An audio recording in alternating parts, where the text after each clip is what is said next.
Hello everyone, welcome back, and yes, we're going to be continuing with FUECOCO today. Yeah, I'm thinking that it's probably going to be a while before we get back to, like, Dynamax Adventures and stuff like that, but yeah, things are... We are going to be getting back to FUECOCO.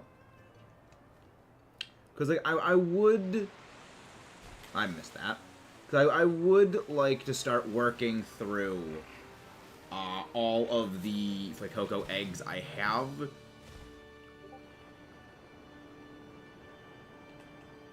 That shot.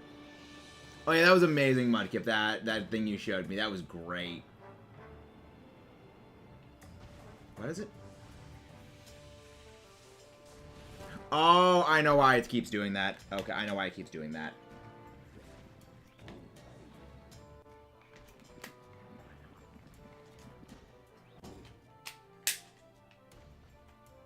Okay.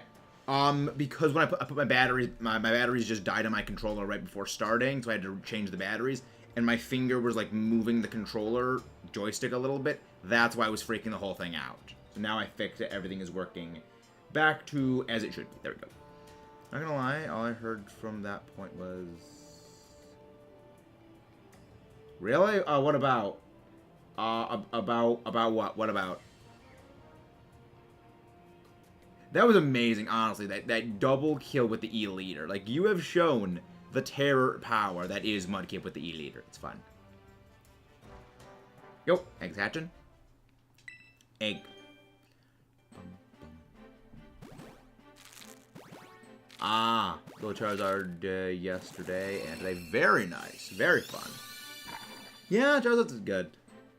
Oh, that was on Splat Charger. Okay, so everything before that. Ah, it makes sense. Yeah, I mean, this thing's start time is weird. Sometimes the stream starts up at weird times. But yeah, we are going to be getting back to FUECOCO. We are back to Fue. Azumarill is just so good. It's just too good. Too OP. Don't nerf. Azumarill is the monster. We love it. Also, Mudkip, I have devoured the rest of Part 3 of JoJo's Bizarre Adventures. I am onto Diamond is Unbreakable. And it's interesting so far. Though I was told by a friend of mine that the stands are going to get progressively more and more bullshit as time goes on. So I'm like, oh boy, it's probably going to happen that way, because I trust that person. Egg. Egg. We hoard the egg. Fue. The Fue to go. Love it. I love FUECOCO. Just gonna keep hatching our eggs. Hopefully it's... Because we started this one, I would like to... I mean, I have a lot of boxes in my PC full of FUECOCO eggs, and I really want to get these things hatched. Oh, the F they do, they get... Yeah, I was like, okay, okay, this one guy's stand is literally just an army of, like, little 1-inch army guy toys. It's like, really? This guy's stand is an army of army guy toys. That's actually kind of hilarious and also kind of stupid, and I like it. But yeah, I was told that they progressively get more bullshit as time goes on. And that was all my friend told me about this. Like, I trust them? They're probably wrong. Good boy. Favorites. First stage filler. Favorite is... Choice depends on the... I think Meowscarados isn't great. I'm not the most fond of Meowscarados. Like, I think Skeledirge is perfect. Like, the other two I don't really care for. Skeledirge is perfection. Skeledirge is perfection. Boxes. No, wrong one. Plus. Nope. I kind of want to see how many 0 speed ones we actually get our hands on. I want to see that. I see. Yeah, you see the other thing. You basically tend to like... You tend to like the ones I despise. I find that amusing. I am so glad they nerfed Protean. I am so glad they nerfed that. See, Quaxcaval is one that I like because of usage. Design-wise, not a big fan of Quaxcaval. Not a big fan of Quaxcaval's design. I mean, I think it's like the dancing is just a bit weird for me. But, like, Moxie Aqua Step is horrifying, and I love that.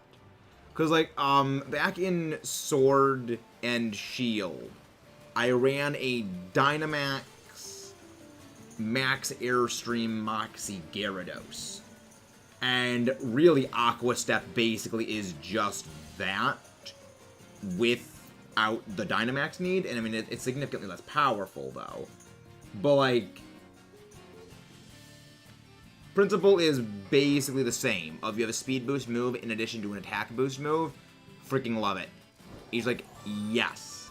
There is all of the yes that is in that for competitive play. Is my controller kind of freaking out? But I guess I had to. Oh, I forgot to take up the counter by 5. There we go. Hello there, Lil John. How are you doing? Again, guys, don't forget to leave a like and subscribe if you have not done so already. What starter did you choose for Gen 6? In Gen 6, I only chose Greninja because I was going to be picking the Venusaur. And whenever there's a Pokemon I absolutely despise, I give them a chance. So I played with Greninja, it completely underwhelmed me. And in Generation 8, I played 3 separate files, one with each of them. And yeah, least favorite was Cinderace. The one that I played on my main file, though, that was Rillaboom. Grookey. Like, I saw Grookey and I'm like, this is my starter. Grookey is my starter. Yeah, Bad Company, the Toy Army Stand, or as the dub calls it, Worst Company. Yeah, my friend told me that about, like, they had to change a lot of the names to something very similar, but also, like, slightly different for a lot of the things, because copyright reasons. But yeah, Bad Company. To be fair, I think the name Worst Company kind of makes more sense. But yeah, I picked up on that because my friend did say, yeah, they had to change a couple of names for copyright reasons. Which, yeah, I mean, fair point. Which, fair enough, they had to change that. But how's everyone doing tonight? Hope everyone is doing quite well.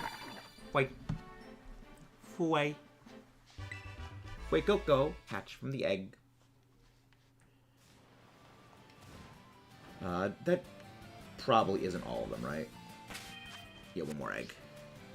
You went to Radical Red because Mega Duraludons, which prevents itself from lowering its own stats. Yeah, that ability would be absolutely broken, and that should never be allowed to exist. I'm in part 5, and there's a stand called Sticky Fingers. Yeah, I'm pretty. Yeah,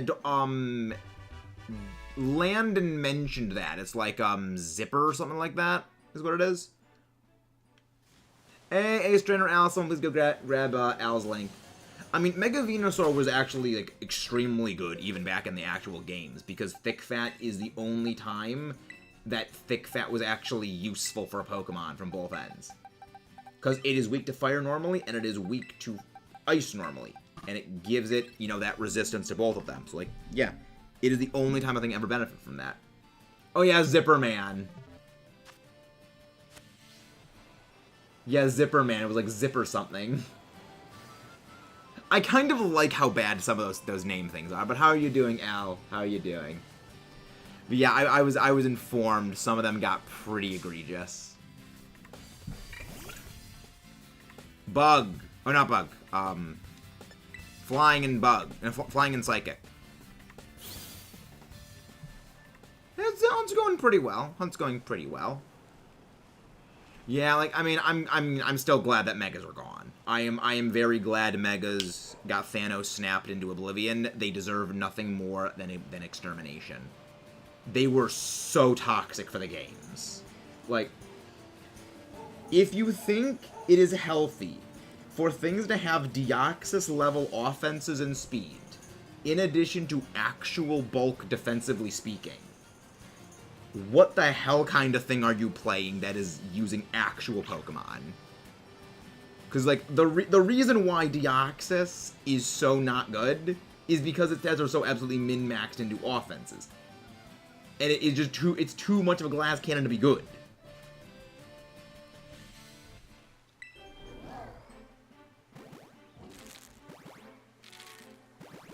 The problem is when the games warp themselves around certain Pokemon is when it is problematic.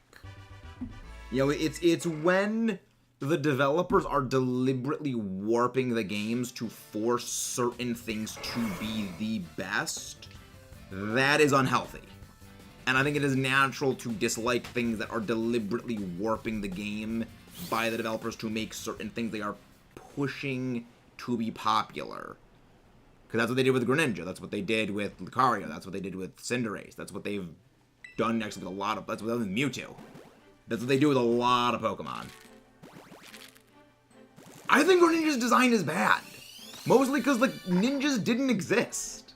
Like, I get it, it's based on the, like, you know, concept of, like, modern ninjas. Like, you know, the modern perception of them, but, like, ninjas didn't exist. Ninjas, like, ninja just meant, like, scout or spy. It was, like, police informants is basically what they were. Like, you could say, like, the CIA is a bunch of ninjas in that case. They were just people who just gathered information and gave it out to people. Part 7 dirty. Dirty deeds done dirt cheap. D4C for sure. Got changed to filthy. Yeah, for a reasonable price. Oh my. I thought that was just a meme someone made up. That's actually a very clever name, Mudkip. I like that. I mean, I've used all of them. I've used all the start. I mean, this is my policy with games. I always use a file. I do 3 separate runs of each game. One where I use each individual starter, so I can, like, you know, gauge my liking of each of them by having them in their own distinct runs. And that's a hard thing to say for which one it was for Gen 5. I mean, the one that I used for the different series. First two. I don't remember. I will be honest. I don't remember, because that was many years ago. I meant for my memory is completely garbage when it comes to a lot of my earliest playthroughs.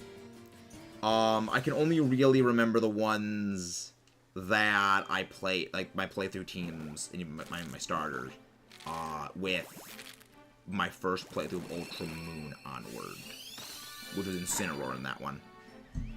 The others I cannot remember prior. Aside from, I do remember when I first played Diamond, I did pick Empoleon, and that's it. I don't remember my first playthrough of Heart Gold. Don't remember my first Heart Gold Soul Silver. I don't remember my first playthrough of Black and White. Gen 7 was Incineroar. Gen 7 was Incineroar. Yeah, Gen 7 is the only generation of Pokemon where I have seen the fully evolved version of the other star that the rival picked and had this reaction. That thing is absolutely awesome, but I still think mine is better. Decidueye is the only Pokemon to ever have given me that. I mean, I generally go with the Fire-type starter these days when it comes to things, unless I think the Fire-type starter just does not look great as a base form, hence why I didn't pick Delphox, hence why I didn't pick Scorbunny. I didn't think either of them had very good designs, and I just didn't find them appealing. And I mean, I saw Grookey, and I'm like, this is my starter. I'll be honest, I don't like any of the Gen 6 stars. I think they're all kind of crappy. I mean, they're base forms. They're eh. Like, Chespin is cute, but even it is, I don't know. They feel like they're trying a bit too hard. Not really. I mean, I'm noted for having very particular taste when it comes to Pokemon. Like, I like the giant metal monsters. I like the kaiju. I like the lizard monster things. I mean, I would say, like, the entirety of the Gen 6 starting lineup is all meh.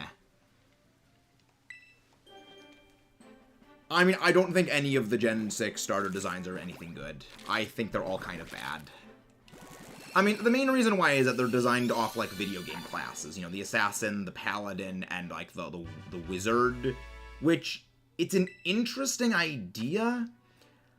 I just don't think the idea translates well when you try to make the Pokemon look exactly like them. Because, like, special attackers are Pokemon's version of, like, the magic class in traditional RPGs. And, like, making a, like, magic user Pokemon that, like, it's, I mean, you know, yes, like, a Kadabra's, like, you know, vaguely magician-based, but, like, it's just, like, it's just ESP psychic powers. It doesn't have anything, like a magician-based about it. And then, you know, you go, like, very much like that wizard territory. Just, I don't really think it works. I mean, exactly. I mean, I just think, like, it's a bit of a weird choice where you base, like, you're basing Pokemon on things from other games that are that way because they are based on other works. Just like, sort of like, it's making a copy of a copy of a copy, and things kind of get a bit weirder as time goes on. And it's like, not sure that's the best way of going about things. I disagree. I still, I mean, I think the tongue scarf for Greninja just weirds me out. It's like, why is it wearing the tongue wrapped around its neck? That, I mean, that's I think if it wasn't for the tongue scarf, it wouldn't be as bad. It's the tongue scarf just kind of creeps me out.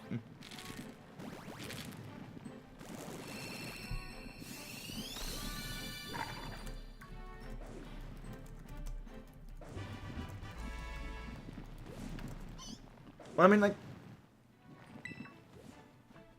yeah. Arrow.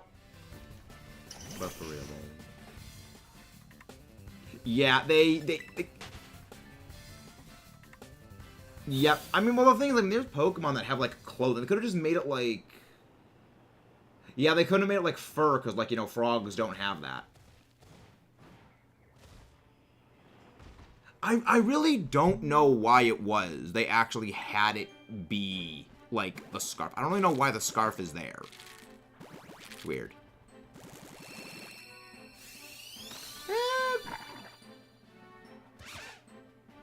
I can sort of hear it sounding a bit like a frog, Raphael. I think I can sort of hear that.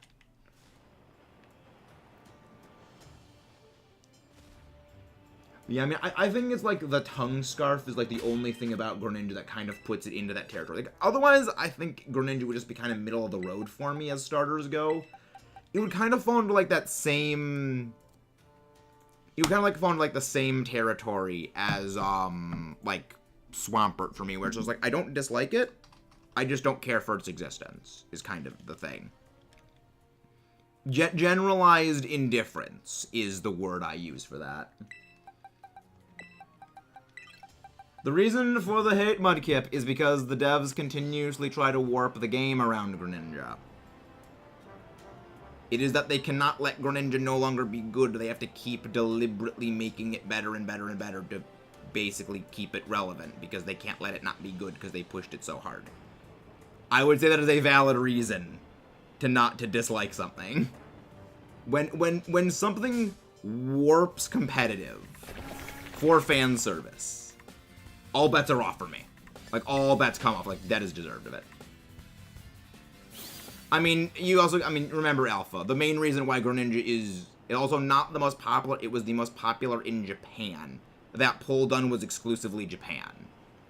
But then you also got to consider, why was it the most popular? Was it because they promoted the crap out of that thing? Because it's important to remember, even well before X and Y were released, they were already putting it into Smash. Like, I think it was like over a year and some change before it was going to be, before X and Y was released. They were already working on it in Smash. If that doesn't show how much they were trying to push Greninja, I don't know what else will.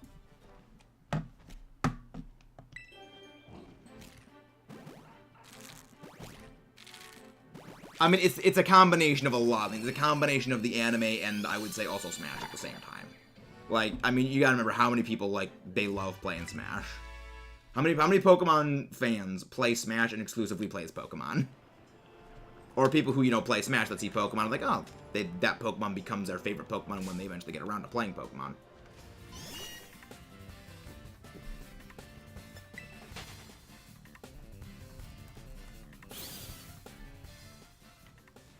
But yeah, like, oh, I had you. But yeah, I mean, it's the fact that Greninja was already slated to appear in Smash well before its release in X and Y.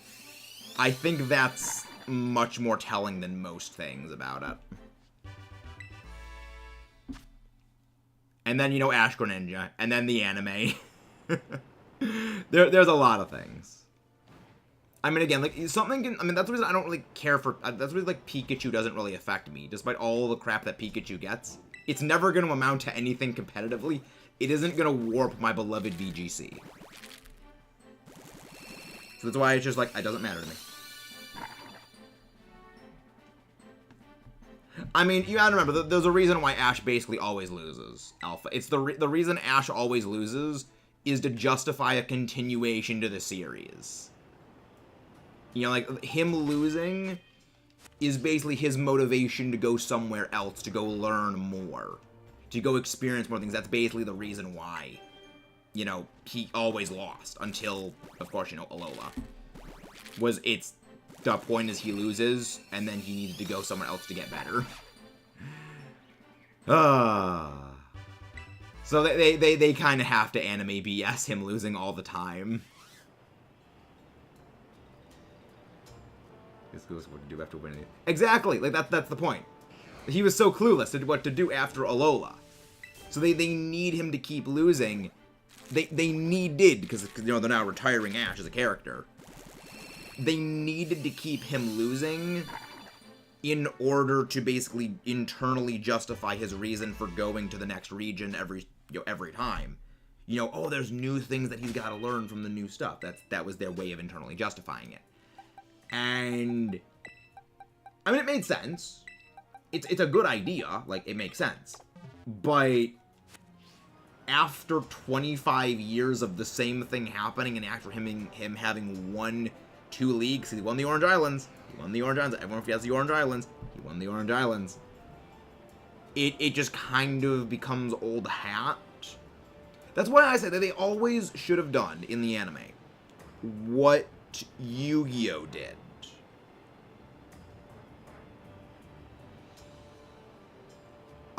Hero, we are getting them out of eggs, but we're hatching them ourselves. But thank you very much for the offer. Again, guys, please don't forget to leave a like and subscribe. Yeah, I doubt that's actually going to be a thing, Alpha. I really doubt that's actually going to happen. That is a theory that is floated online so much, and I don't think they're ever going to do that. Because, like, he is the stand-in for Red. You know, he is the anime's version of the character Red, and I just don't think they would ever do that. I mean, the thing is, I mean, I don't watch the anime. I don't really care that much about the anime because I stopped watching it years ago.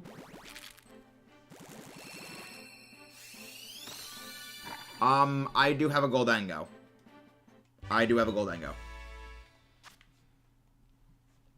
Egg.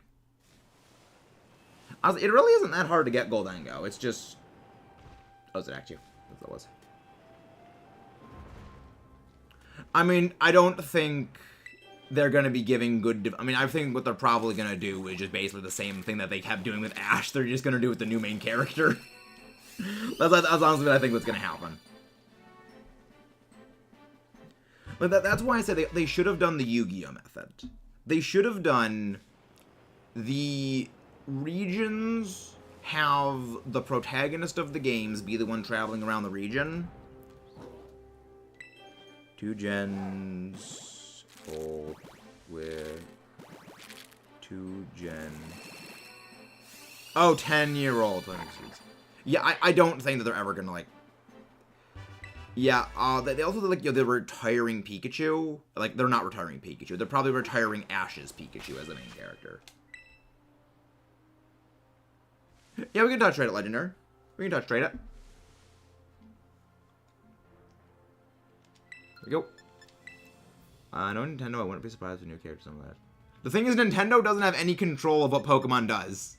Nintendo does not control... See, Nintendo publishes the games. They have no control on what Pokemon does. Pokemon is controlled by Game Freak and Pokemon Company. Yeah, like Nintendo has nothing to do with Pokemon outside of the fact that they publish the games. They have nothing to do with Pokemon. Link code is 19283746. Green. Yeah. Yeah, they do nothing with, but they do not involve with Pokemon at all. It's kind of hilarious how it actually works that, yeah, Nintendo doesn't control anything with it. I actually didn't know, Mudkip. Because, like, generally people mean Nintendo. Where's my Goldengo? Species. I do love Goldengo. It amuses me. Nope. I'm pretty sure you don't actually lose your 999 Gimmighoul coins when you evolve it. Yeah, I mean, I wouldn't be surprised if they do that, but I don't expect it'll happen. I think they're probably gonna make the new character, like, independent from that. Welcome in. Again, guys, please don't forget to leave a like and subscribe if you haven't done so already. Made Ash lose the Cal, I was like, wouldn't be surprised if they made it. I don't think they're gonna do that. I think that's a lot of, like, fan wishful thinking. Cause, like, this is very creepy, but at the end of the day, there's a lot of people who have their particular ships they want to be canon. And that's creepy as hell. And I think it boils a lot down to that, because a lot of it seems to be throwing around the internet as, no, Ash ends up with this person, and that's the thing's like, that's just creepy. That's just creepy that people are thinking that. It's like, it's probably just gonna be some random new person. It's probably gonna be some random new person.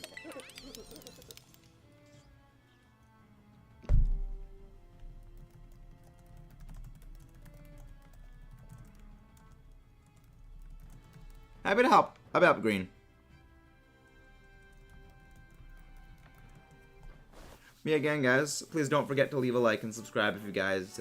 Again, that's exactly what I was saying, Alpha. It's people having the weird, sick need of their own personal ships being satisfied, which is just fucking creepy. It's just creepy that people feel that need. Like, it's gonna be some random character. Hey, Owen. How you doing? I'm doing well. We're attaching our eggs. Oh, yeah, I completely forgot my Goldengo does have a 0 attack IV for that. Amusing. Yeah, Goldengo has a very high speed, so it would not be necessary for Trick Room teams. Hi, lady. Can nobody go grab Lady's link? How are you doing, lady? Alright, Alpha. Topic is done. This topic is done.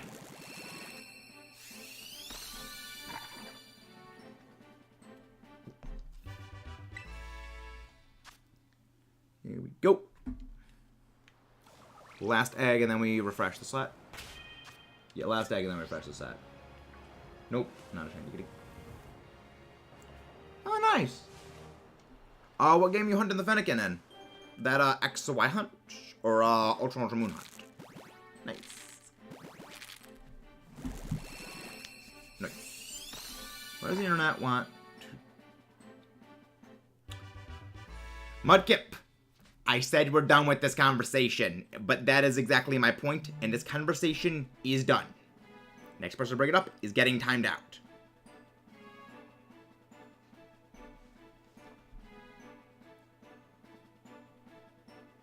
No, I'm pretty sure the only way you could do that is like Friend Safari, but even then that's second stages.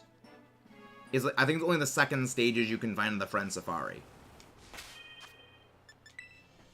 Took the counter up to 170. Sharp fish. Nothing having 0 speeds. I really do hope... I want to keep count of how many 0 speed IV ones we find. Thank you, cat. We do need all the shiny luck we can get.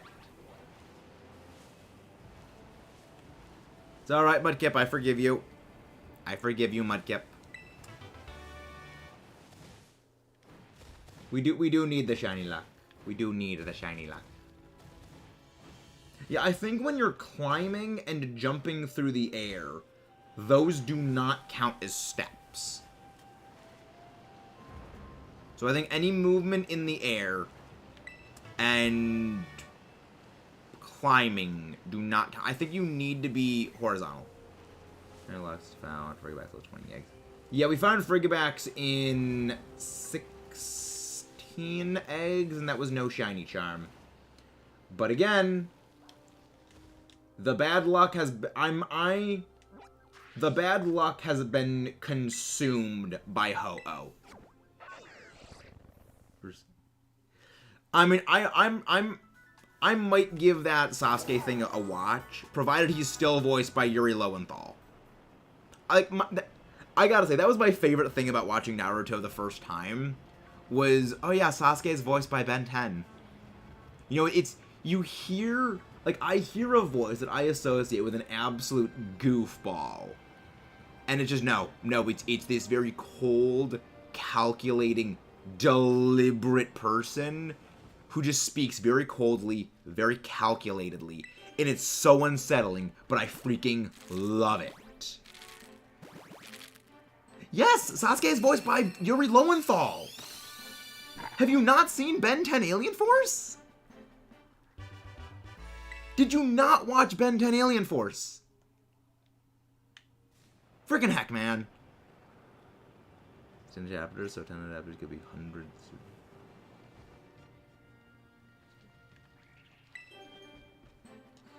Nope, no luck so far. But we're not even, like, halfway to odds yet, so I'm not expecting any luck. I'm not expecting any luck. Like, that's my favorite thing. Again, guys, please don't forget to leave a like and subscribe if you haven't done so already. Even the end of Shippuden and the beginnings of Boruto. Yeah, I'm never gonna really do anything with Boruto. Like, if they retcon the existence of the whole Boruto storyline to just be it's a bad dream in the Infinite Tsukinome, I would be 100% okay with that. I would be 100% okay with that. Because Shippuden was, yeah, original Naruto was good. Shippuden, Chef's Kiss, absolutely. Okay, that's a regular Salazzle. Absolutely top shelf, amazing. Boruto, I have heard many not good things about. Like, this was my favorite thing about watching Naruto the first time. Was, yeah, the Chunin exams. Like, how are they gonna top this? Like, the epic fight between, you know, Gamabunta and, Shikaku. Like, that is an absolutely amazing, epic fight. And then you remember, this is like episode 32 of a series that, minus the filler, is 135 episodes. In a sequence of series that still has 500 episodes in Shippuden. And then it's just like, how are they gonna top this? And then it's just like, the Chunin exam is good, but it is nothing compared to what comes after. It's like, holy freaking crap, they just dial things up way too much. Like, my favorite... My favorite arc... Okay, so what is everyone's favorite Naruto arc?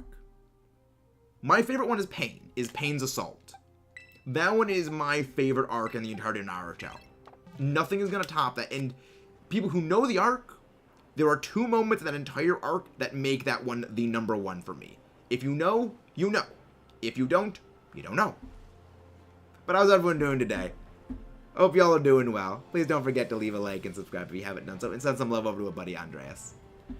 I'll never get the same feeling. Not even Shippuden, the feeling of Oden. Yeah, I mean, like, the Chunin exams were great. They were absolutely fantastic.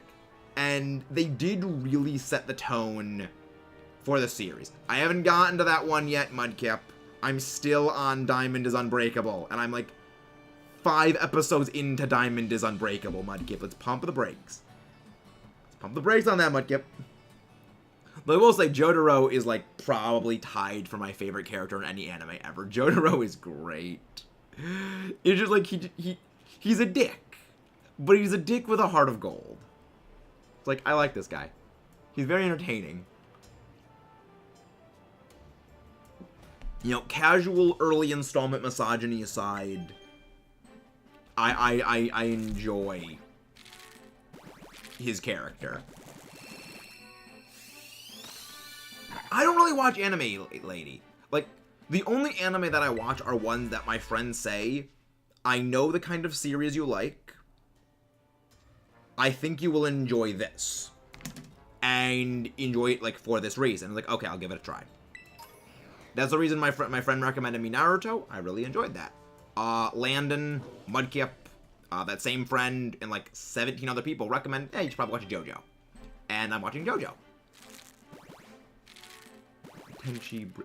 Which one was the Tenchi Bridge? Which one was that one? Don't want to binge Ben 10 again. I mean, yeah, Ben 10 was great. Like, original series Ben 10, where it's voiced by Tara Strong, is cringy. But, like, it's cringy in that way. But, like, original Ben 10 is cringy in that way of... That's somewhat of the enjoyable part of it, was that it was so cringy. And then, you know, you get, like, Ultimate Alien, Alien Force, like, those are just so good. Omniverse, I don't care for. I do not care for Omniverse. I have not watched My Hero Academia. I have heard good things about it. It's, like, on this vague list I have of things, but I've not watched it yet. Team Yamato versus Orochimaru and Kabuto. Wasn't that, like, filler arc? Wasn't like a filler arc, though? I used to hate it as a kid, but middle school really got back into it. Yeah, Alien Force was great. Like, Alien Force was absolutely amazing. Granted, I think a large part of why I like Alien Force so much was because of how dark it was. Oh, trust me, Alpha. I avoid fandoms like the plague. I avoid fandoms like the plague. Trust me. Yeah, that's one of the reasons, like, one of my friends have told me.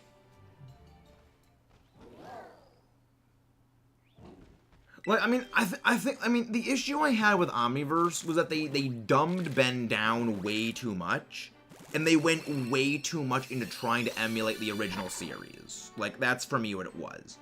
Is that I liked the tonal shift that Alien Force and Omniverse had. You know, he still was kind of a goof at times, but they even explain in, like, one episode of, I think it was Ultimate Alien, like, yeah, the reason he is that he knows if he doesn't take shit seriously, people will die. And it's like, it's his way of a coping mechanism. And he says, you know, when Gwen asks him, you know, is that really why it is? He says, no, I'm just oblivious. It's like, yeah, he doesn't want to admit that's the real reason he does this. It's like, yes, I like that. He's not an idiot. It's just his way of dealing with the pressure of everything, and I like that. And no, let's go back to the stupid jokes of him being an idiot. No, because that's funny. No, it's not. Dumb. I didn't hate Omniverse, I just hated the reboot because it came out from Omniverse. Yeah. I mean, like, I can live with Omniverse. I can watch it and not dislike it, but I don't enjoy it. Like, I will watch it when I'm doing, like, a full Ben 10 series binge. I will watch it out of, like, obligation to finish it, but I do not, like, seek it out to watch it because I just don't really care for it. Yeah, like, they dumbed him down to try to recapture what the original series was like, and I don't think it worked. It just doesn't really work for, like, you know, Because, like, one of the things like was, like, the older Ben was like, yeah, he was more mature. It was a darker series. I liked this. If they make a new one. I doubt that. I mean, I don't. I mean, they did the same thing with Teen Titans Go, lady. Like, they did the same with Teen Titans Go, and they didn't make, like, anything else, like, for the regular Teen Titans. I don't think that'll ever happen, and that really depresses me. The only good thing the Ben 10 reboot did was it referenced Generator Rex. That was the only good thing that reboot did. Because I love Generator Rex. Love that show. The whole hybrid invasion arc, he has many instances going back to... Well, yeah, but I mean, the thing, Ace, you gotta remember, he saved the whole universe. When you save the whole universe, you kind of have a right to be a bit of an arrogant ass at that point. Like, I wouldn't call it arrogance if you can actually back it up.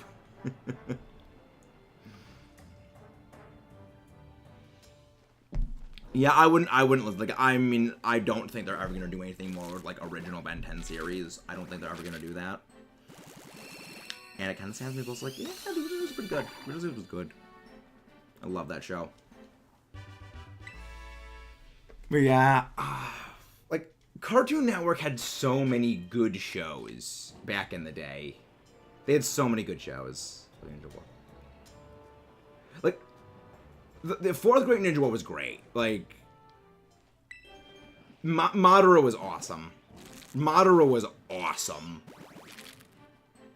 Like, my favorite thing about Madara as a character is the explanation a friend of mine gave me for the entire ending of Shippuden, that they made Madara too good to be stoppable. That the writer had to bullshit a way to beat him.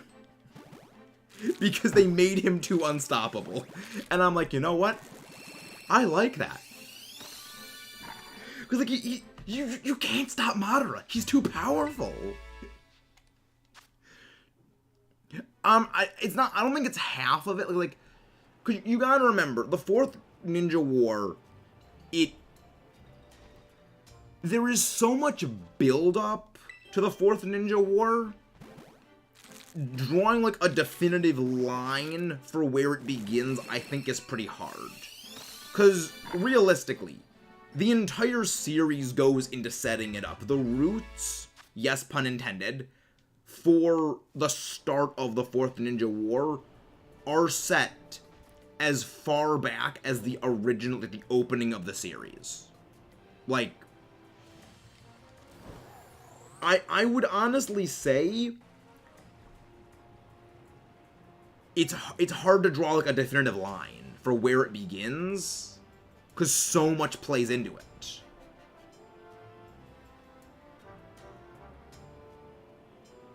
Yeah, I mean, but I think, like, the core of the arc was, I think, the last, like, 200 episodes of Shippuden. But even, like, there's, like, a bunch of filler episodes within that. So, I would say probably, accounting for filler, maybe at the bare minimum a third to a quarter of the entirety of Shippuden is the fourth Great Ninja War. How does the main character beat him? I love that. Like, that is one of my favorite ways for a villain to be defeated in any series. The main character isn't the one that beats them.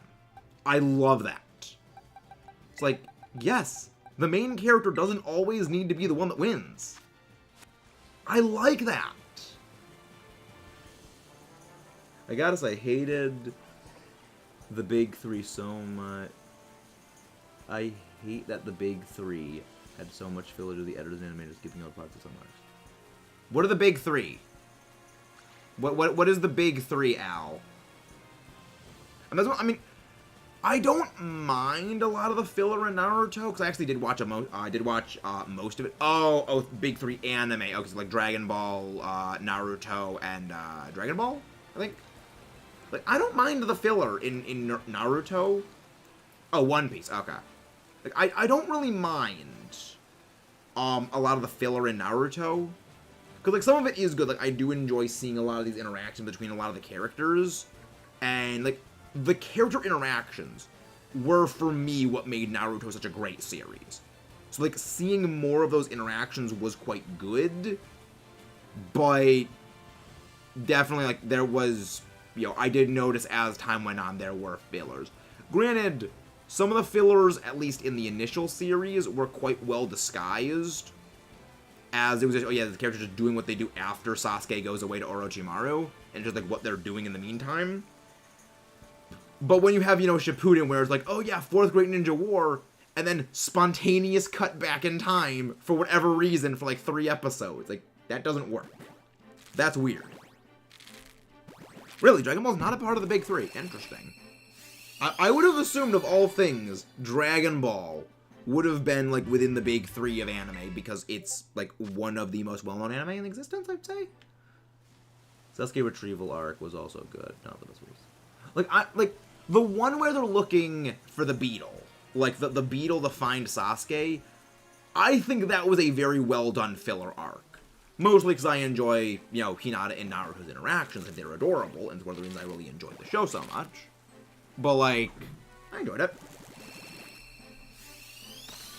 But yeah, I mean, I do like how the filler in Naruto, it's like the last 100 episodes of the series, it's all just filler. Yeah, like, there's some good filler arcs.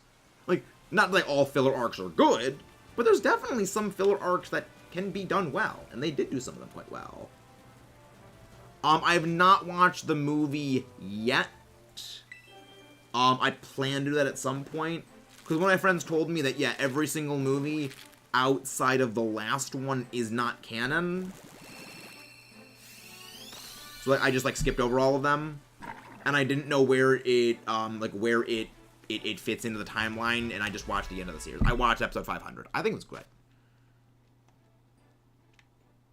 Yeah, this is the weird thing, that... Like, this is the weird thing. My favorite Naruto character isn't Naruto. It's Hinata. But, tied for first place, my favorite anime characters are Naruto and Jotaro Kujo from JoJo's Bizarre Adventures. They're tied for number 1. I heard someone say that, like, it takes place, like, simultaneously during the last, like, such and such episodes of Shippuden, and then also into the gap. And like, I told you, it's a weird time placement where, like, it takes place before a certain point in the anime, and then takes place after a certain other point in the anime. And it's like, why could you not nail it down? No one's favorite character in a majority is the main character.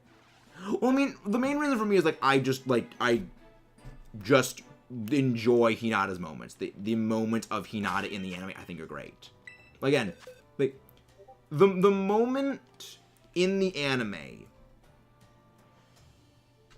that sold me on Hinata is my favorite character in Naruto.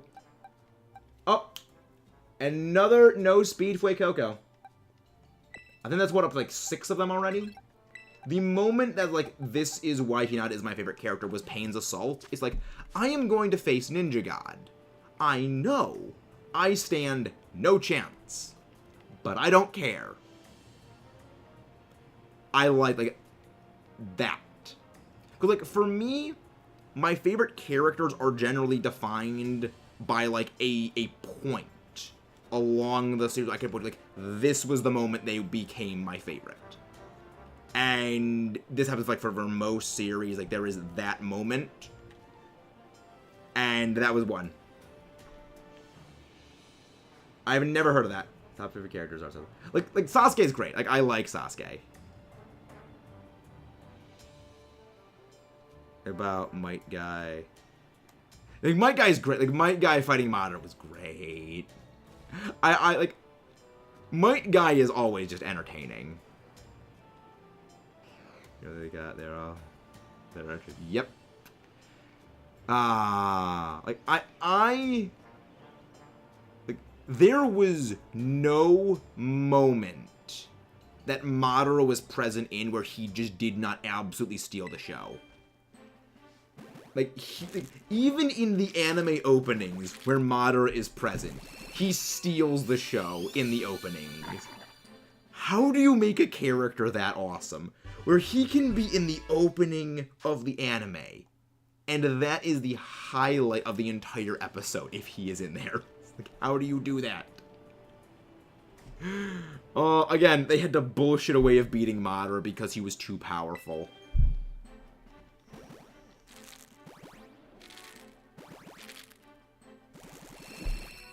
It's just like Madara played the longest of long games. He played the long games so much. Like, you have to respect that planning ahead. You have to respect the planning ahead that he did. It's like, I love that series for that reason. It's like, that's one of the things that I've really wanted to go rewatch Naruto for, is... Exactly. Yeah, like, the reasons I love Naruto as a series are for very similar reasons as why I love Star Wars: The Clone Wars. It's one of the very few series where you can watch the series through the first time, and then on every subsequent rewatch, you will notice little details here and there that get picked up and get elaborated on later, and things that hint at future stuff. Now, of course, you know, Star Wars had this with the Clone Wars because literally the entire prequel trilogy and sequel trilogy was already written, so they knew where everything was headed. But like with this, the guy was doing it as he went. Like, that is insane! And the guy did that so amazingly. It's like, how do you do that? And I love it. It's like, that is what I love. Like, I like a series that has good continuity. And, like, that show just nails continuity super well. Yeah. Like, that's my favorite thing is, yeah, Madara was too overpowered. Yeah. I love that. Like, I love that.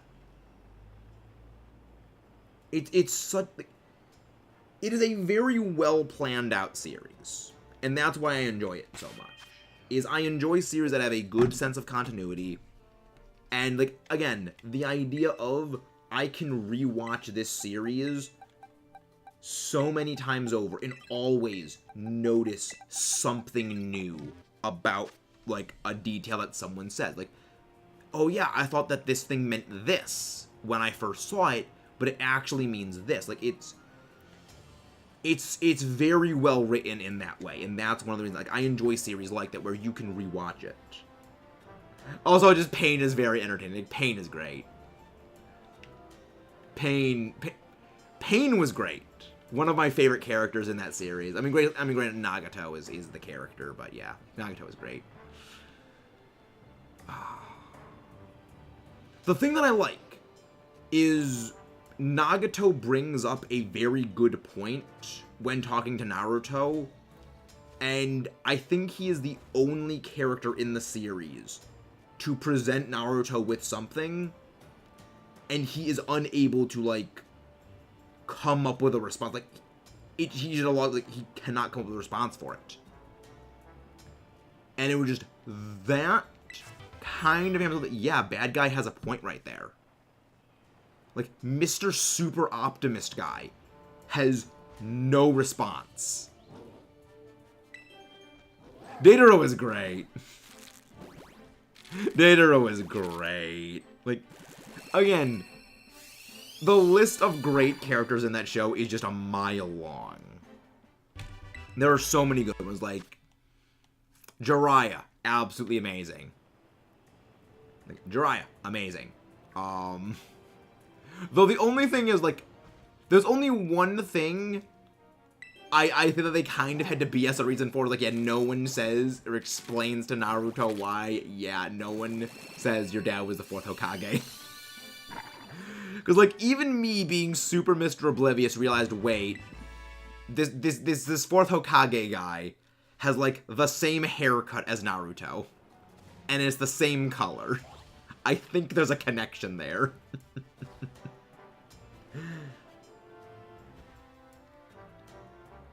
Sasori was great, too. Like, again, they're just, like, pretty much most of the Akatsuki was great.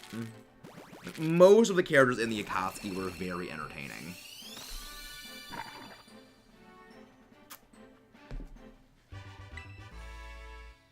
But Danzo, you just want to punch in the face. You just want to punch Danzo in the face. Like, Danzo is not nearly as face punchable as Hop from Pokemon, but Danzo does have a very punchable face. But the plot of the game, the movie is great. Like, the show has such a great plotline. It's very consistent. The other thing is, like, yeah, Naruto isn't an idiot.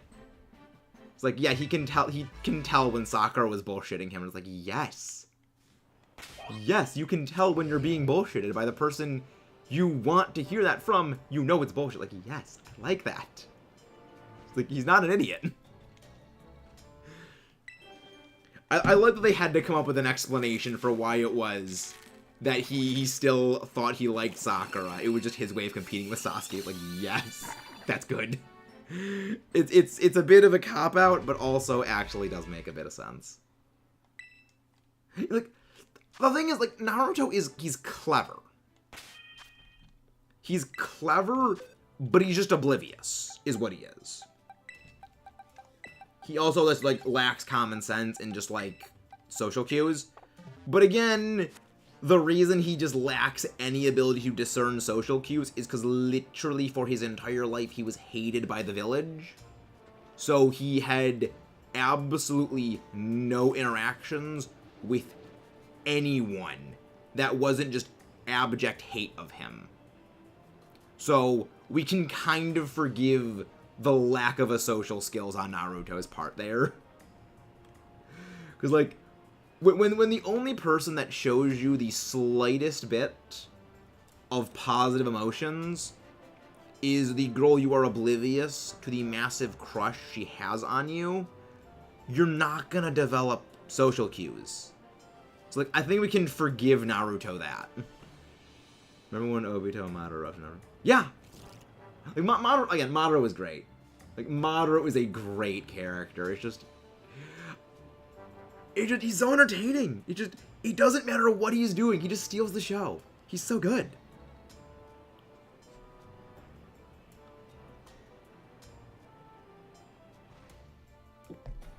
But again, like, good character. There's so many great characters in that show. But I do love how, like, this was my favorite joke that I made about Naruto. It is a series, like, oh, the openings are just great for that show. Like, this is a series about ninjas doing ninja things that smash cuts to later on giant kaiju punch fest, and it all makes perfect sense.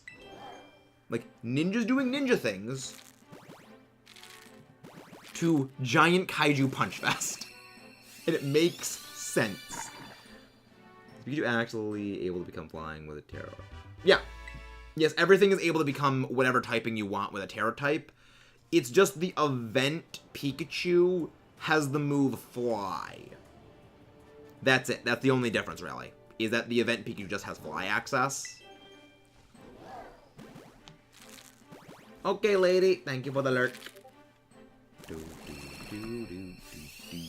Yeah, it's just that it has Fly. Yeah. But actually, whoever said, like, earlier on in the stream, you know, most of the time the main character is not a lot of people's favorite character, I was surprised by that. Because, like, I mean, I was like, it feels weird that I don't like, my least favorite character in the entirety of Korra is, I don't like Korra. I feel when it comes to, like, Avatar The Last Airbender, you know, there's so many great characters in that series, to pick a single favorite is kind of impossible.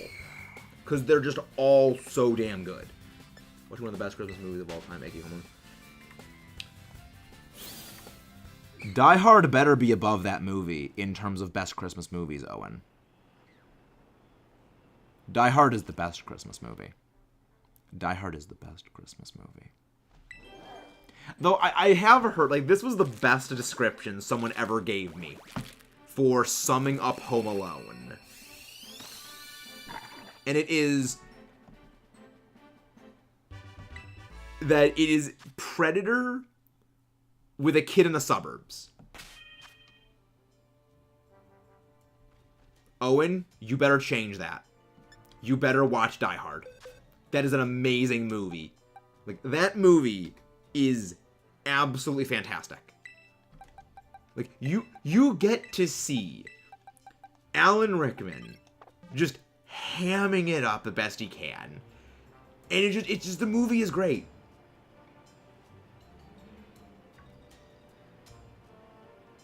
In what?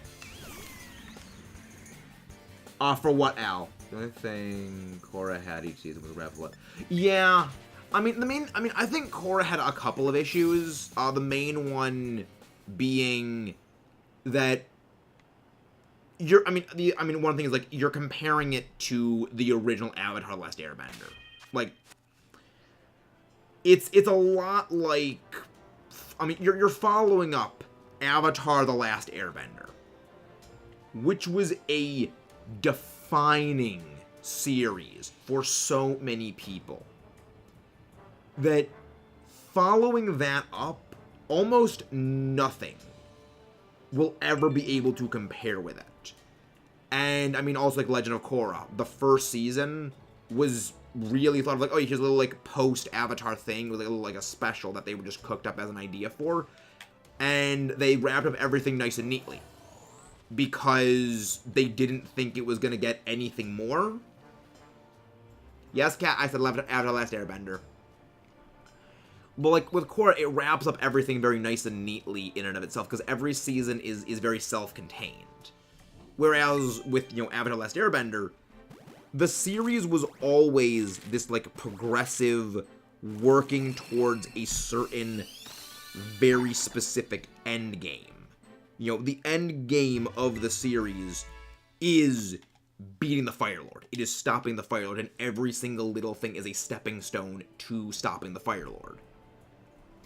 And there's an overarching goal. There are many smaller goals that are accomplished as each season goes, but there's always a singular overriding arc that they need to accomplish.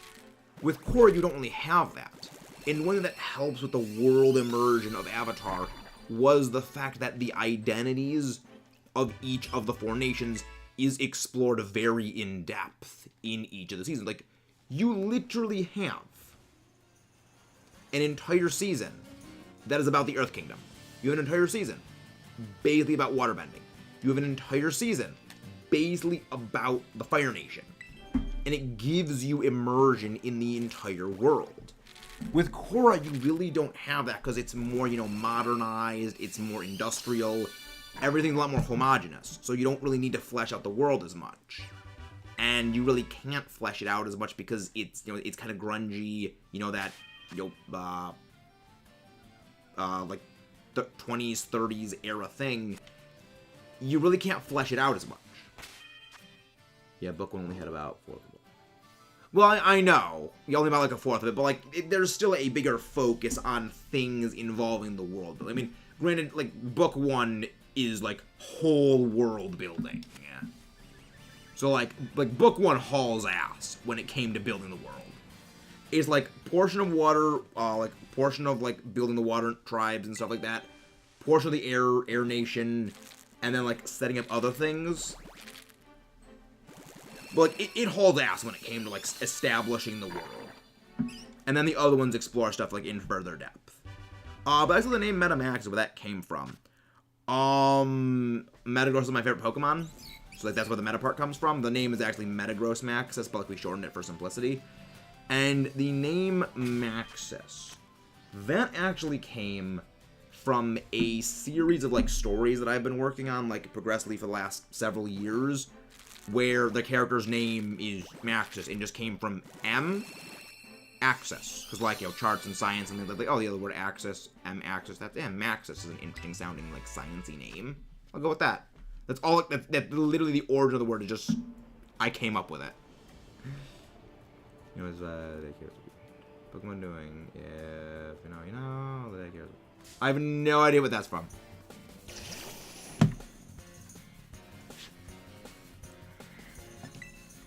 Okay, Rain Trap is preventing escape. Yeah.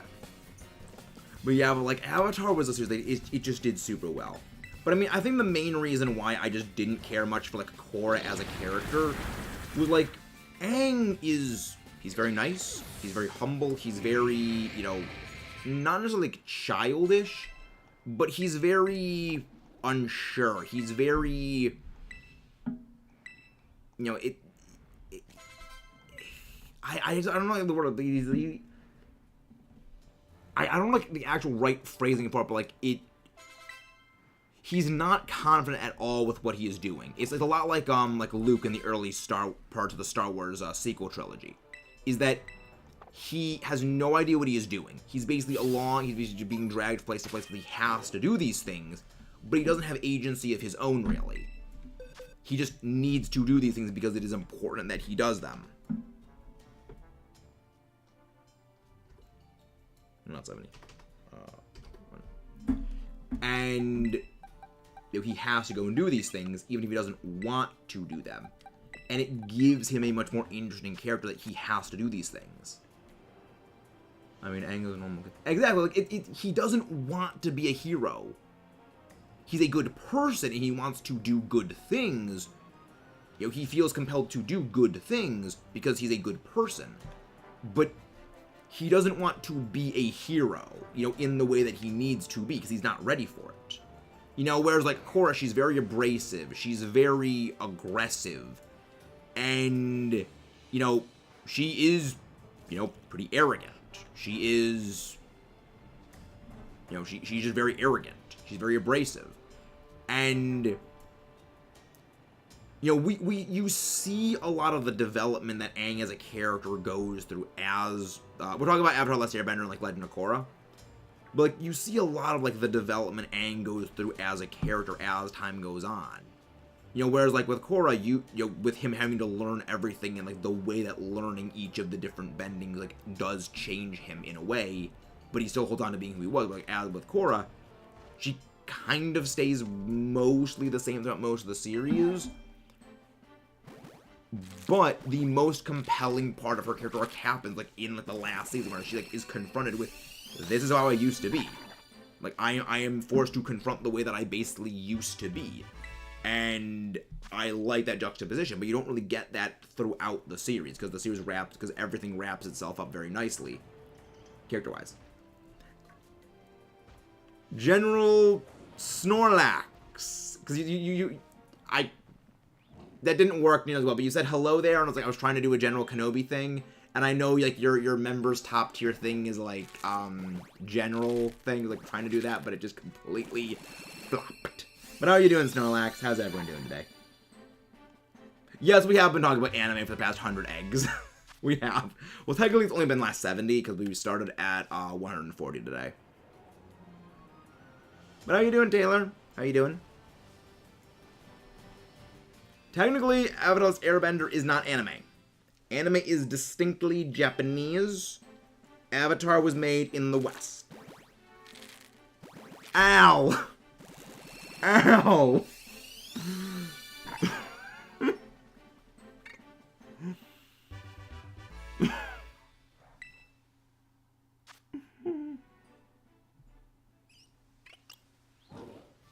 Can we please get, like, a chat bombardment with Al's link, please? Can we please get, like, a chat bombardment of Al's link? But welcome. Thank you, Al.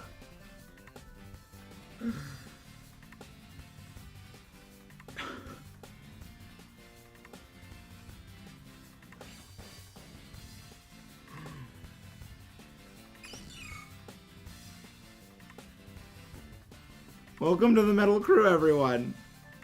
Welcome to the Metal Crew, everyone. Can we please get, like, the member emotes just spammed into absolute crazy into the chat, please? Thank you very much for that, Al. Thank you very much for that. Newfie! Newfie, since when did you get here? Oh, you guys didn't see it, but, like, I fell off the cliff as the egg was hatching, and just dropped the entire length of the clip while it was covered up by the sub box. Oh my gosh, that was absolutely amazing. Oh my gosh, that was amazing.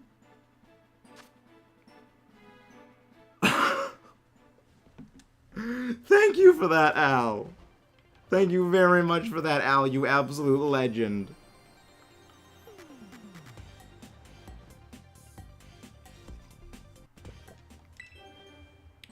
You are the absolute legend of all things, Al. Thank you very much for that. Wait. 3. FUECOCO is a good boy. Can we please get, like, those member emote spam, please? Can we please get Toga Kiss Lurk and Aloe spam, please? I think. Anything? Oh, eggs are all done hatching. Boxes go clear and everything out. We'll take that by 5. I'm counting in my head every single 0 speed IV one that we are getting. I'm counting all of them. What is the definition of only on Ohio? So you're saying is he's Ohio-man. You know how there's like a Florida man? He's Ohio-man.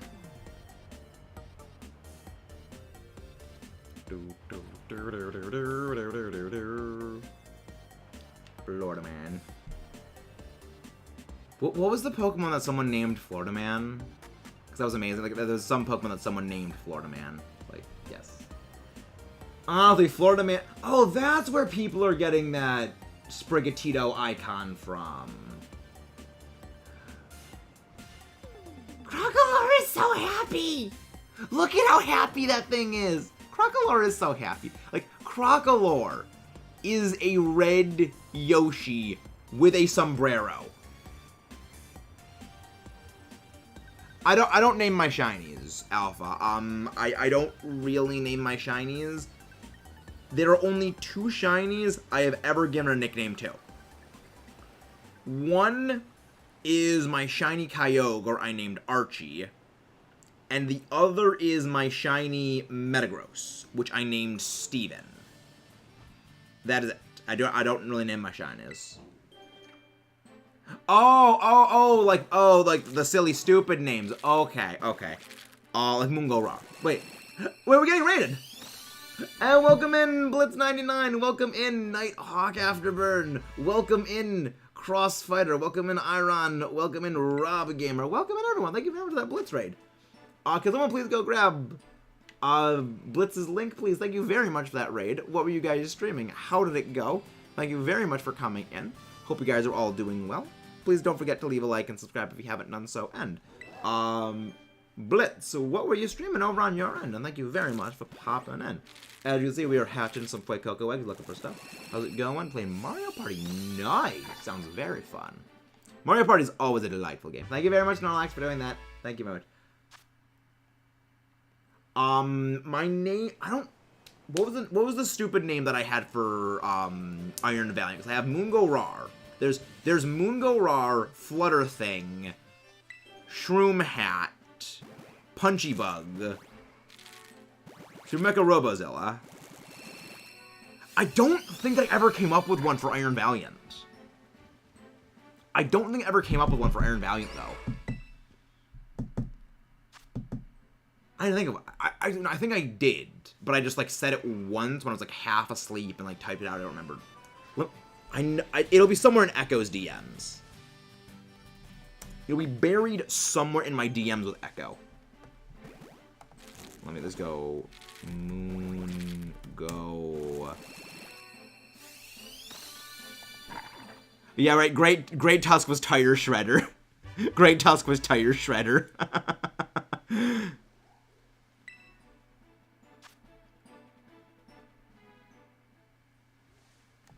Yeah, the Great Tusk was Tire Shredder.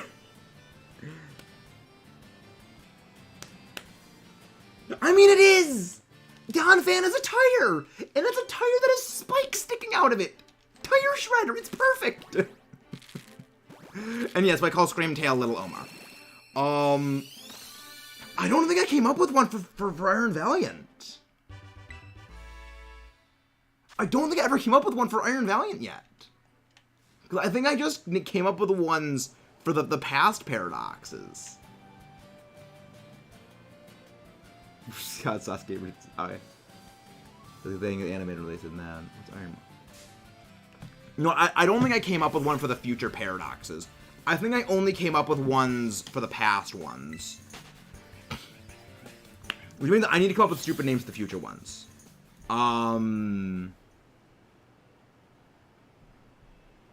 Bugbot. No, they need to be silly, and I can't try too hard to come up with names for them. I can't try too hard to come up with the names, because then they're not funny. Yeah, I have shinies of all the paradoxes, of all the future paradoxes. They were like my first shiny hunt we did. Oh, no good. No. Oh, yeah, for those who don't know, we were doing a shiny living dex, is what we were doing. Also, I forgot to take up the counter. Hey, Jake, now how are we doing? Welcome in. Welcome in, guys. Again, guys, please don't forget to leave a like and subscribe if you haven't done so already. What did I nickname Iron Thorns? Oh yeah, Super Mecha Robozilla. Yeah, right. That's not really like a nickname. That's more me just calling it something stupid. But like that's what I mean. No, thank you. I do not want a Froakie. But yeah, that it needs to be organic with it be coming up with the stupid names. It's like they need to be organic.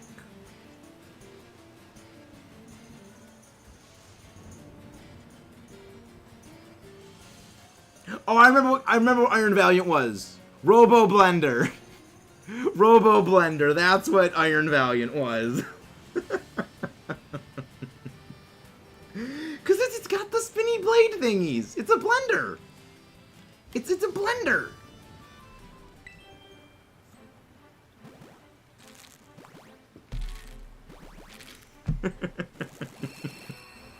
I love those stupid names. I love the stupid names. I come up with them, and they're absolutely glorious. What was... Oh, yeah, right, Punch Machine. That was Iron Hand's Punch Machine. They're starting to come back vaguely. You Metal Neck, that was, Metal Neck was just Iron Valiant. Not Iron Valiant, Iron Jugulus, because that was dumb. Yeah, I don't go for the stuff. Like, I wait until they get released officially. I go for the stuff when it gets officially released. I don't think they will allow Battle Bond Greninja into the game. But the reason why is that I believe it is like the coding for Battle Bond, like the icon for Battle Bond Greninja is simply not present. So I don't think Battle Bond would work. Thank you very much for that. Thank you very much for that. It is. What do they do to Battle Bond to nerf it? Because I remember like the icon is not in the game for Battle Bond. They give you special attack and defense. It no longer gets the stat boost. It always came after a kill. Oh, so it operates like Moxie or Beast Boost. So it's basically like Grimnay, Chillingnay, Beast Boost sort of thing, where it's like, okay, you have to land a knockout to get it. Good. That is such a good way of destroying that. Because, like, the entire thing that people do with it was they scarf it, they pick up a cheap kill, and then they have a scarf Battle Bond Greninja. They just keep switching in and out like a freaking thing. Good! Die, Battle Bond Greninja! Burn, Weeb Frog! Good!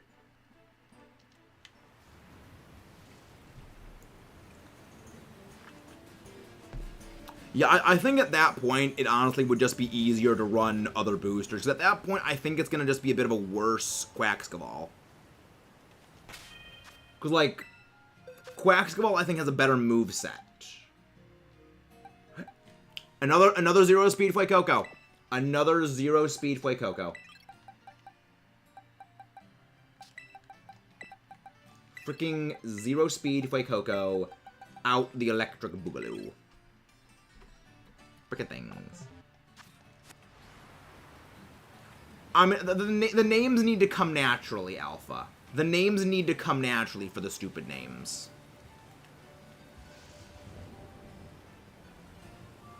They need to come naturally. I can't force them. Because then they're not funny.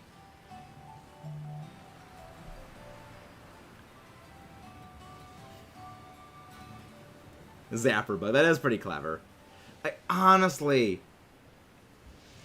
Mungo Rar. Mungo Rar. Yeah, Iron Moth, I think, has the most depressing of potential. Like, if Iron Moth had any different type combination, it would be so much better. If it had any type combination that was different, it would be a monster. If it was electric flying, if it was even just fire flying, it would be terrifying. If it was like fire bug, horrifying. Electric fire, horrifying. Steel fire, horrifying. No, we do. Rotom Heat. Rotom Heat is electric fire. It is the only electric fire type in existence. This is a lot of Rotom type combos that have not existed anywhere else. We do not have an electric ice type other than Rotom Frost. We do not have an electric fire type. We did not have an electric grass type until the addition of Hisui and Voltorb and Electrode. Oh yeah, Arctozolt! I forgot about Arctozolt. Yeah, right. I think maybe it is now just Rotom is that now. Yeah, I forgot about... I try to block out the Galar fossils, I'll be honest. I don't like them. Solar panels would give electricity. Yeah, honestly, like, if Iron Moth had anything different than fricking Fire Poison, it would be so good. Because, like, the main issue that it has with being like electric, being like being poison, like fire poison with Iron Moth, is the the poison typing offers nothing. It offers absolutely no offensive benefits because fire already does beat fairy defensively. You know, defensively it already just bodies fairy types into oblivion. The addition of the poison typing, all it does is add the ability for fairy types to kill it. Because most every fairy type, like, most of them have a psychic move. Like, they are psychic, they are fairy psychic. And, well, what is it weak to? It is weak to psychic. And its physical defense is completely pitiful. And there is a special psychic move that is very, very, very, very good, known as Psyshock. That targets the physical. Like, the thing has, like, I think 110 special defense. Like, that's a beefy special defense. That can chunk a super effective psychic hit. But you target its, like, base 60 physical defense with Psyshock, which most special attackers do actually tend to carry. Psychic type special attackers. Specifically to counter things like massive, beefy special walls, like Chansey, like Blissey.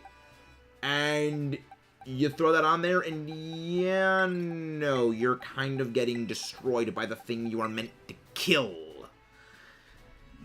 Iron Moth, you had so much potential. I mean, it does remove toxic spikes, but hazards have also heavily been mitigated with the addition of various new methods. I mean, now there's literally a poison spin move. Toxic spin, I think is what it's called. Whatever it is, like, Glamora gets. Like, it gets toxic spin. They've added in different ways of getting rid of them. And also, I don't think many things actually get access to those moves in this game. But yeah, I'm gonna just mess around it because I want to use Iron Moth. Interesting. So why not Quaxcaval then? Why not Quaxcaval? Because how would Quaxcaval interfere with that?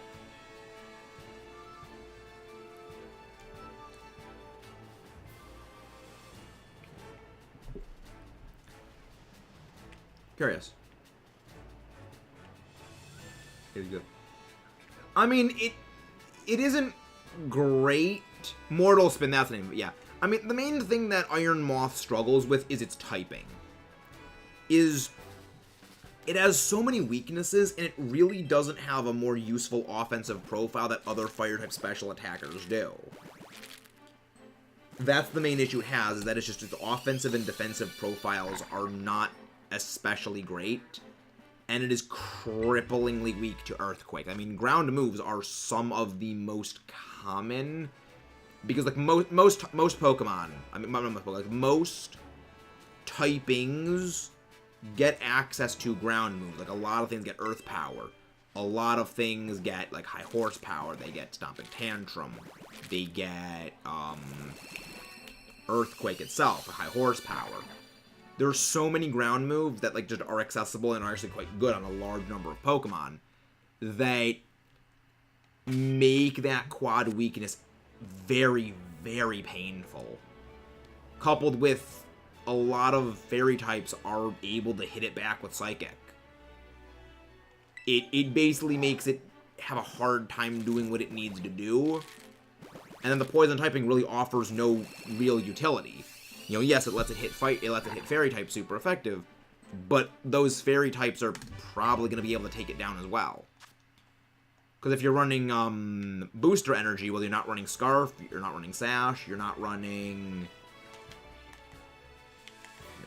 Sash, you're not running Shuka, you're not running Boots. You're not running like a number of things that could also like help it defensively. It's just very easy bait. It's something that really, really wishes it could have more than one item. I don't use FUECOCO was because Lake Deck, Skeleturg was finding... Huh? Was finding up which... I have no idea what you mean by there. Stand up on. I'm still a little disappointed it isn't a T-Rex. Because I still say, and I will die on this hill, Crocolore is not a crocodile. It is a freaking T-Rex. That thing is a freaking T-Rex. And I was kind of hoping it would become a freaking Pepper Tyrannosaurus. Which would have been awesome. But I mean, I also like this one. He's a good boy. He good boy. I do like Skeleturg. He good boy. But yeah, like Skeleturg, I would say, like, by far takes the cake as the best starter. Like, best design. I love it. So good. I mean, it also is, like, the most powerful of the 3 starters. Torch Song is insane. Because you need the ability patch in order to get Moxie, and you can't get the ability patch until you beat the game. The only thing about Skeleturg that did kind of off-put me a little bit at the outset for it was, like, it's very angular. You know, you have FUECOCO and Crocolore, which are very rounded, very smooth edges. You know, they're round. They are good round boys. But you get to Skeleturg. Like, Skeleturg is very angular. And that art style, like, not the art, but like, that design shift did kind of feel a bit jarring, where like it has very sharp, defined edges. And I think it's grown. It has very much grown on me since then. But exactly, yeah, Blitz. That's exactly what it was. It goes from round to like very angular, and it was a bit jarring, but I still love it. You know, it did grow on me. Alright, have a good night, Alpha. Thank you very much for coming out. Wait, what did I run into? Oh, dearly, I didn't even notice you right there. Yeah, I think, like, they've been doing very well with the starter designs. Like, I mean, granted, I'm not the biggest fan of Quaxcaval's design, mostly because the dancing's a little weird for me. But, like, I don't mind Quaxcaval. I think it's quite entertaining. Competitively, that thing is gonna be a horror show to deal with. Like, shiny! We got sparkles! We got the Coco! We got the Fue!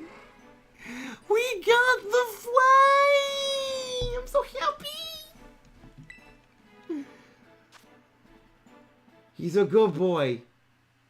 Egg number 236.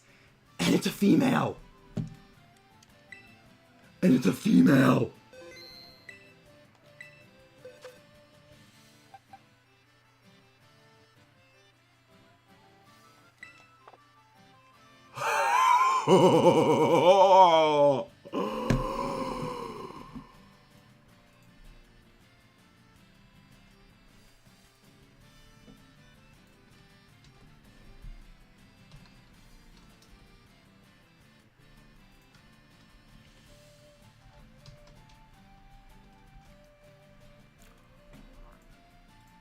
This is a good day.